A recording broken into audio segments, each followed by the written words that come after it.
د قل اعوذ برب الفلق او د قل اعوذ برب الناس فضیلت بیان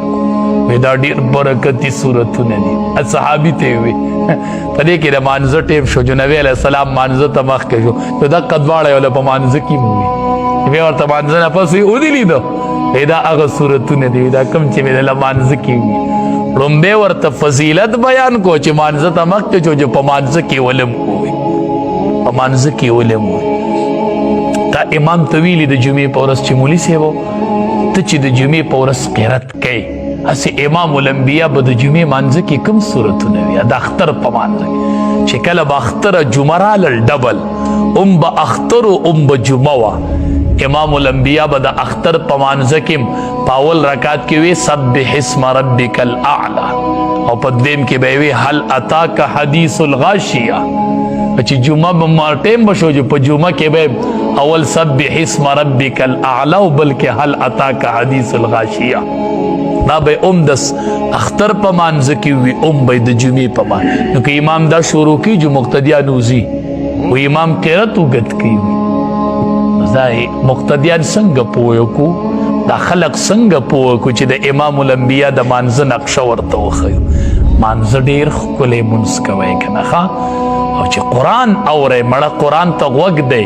نبی علیہ السلام را روان و مسجد نبوي ته راتو ابو موسی اشعری رضی اللہ تعالی عنہ تلاوت کا تاسو د قرآن قاریان ښکلی قرآن وایي چې دا خلک یې واوري قرات کو نو نبی علیہ السلام ورته ولاړ قرات یې ولا اورېدو بیا ورته مسجد نبوي کې وی ابو موسی اشعری ډېر ښکلی قرآن دی لوستو زه ورته بار ولاړم ستا قرآن مې اورېدو هغه ورته وی د الله حبیبه نه ومه خبر نو که ما ته پته وی که نه چې ته زما قرآن ته ولاړې نو ما به نورم قرات ډېر خوږ ویلی و چې تاله نورم مزه درکړې ده به ډېر ښکلی قرآن وي قرآن ډېر په شوق وایو قرات ډېر ښکلی کوو سجده و رکوع ډېر ښکلي لګو ښه نو رب العالمین سره معبود باطل نشي برابرېدلی داسې معبود برحق دی سم عبادت غواړي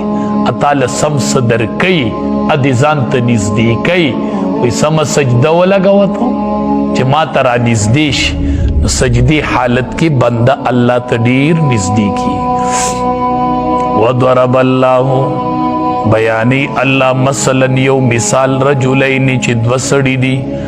احدهما ابکم یو د هغې نه چاړه دی لا یقدر علی شیء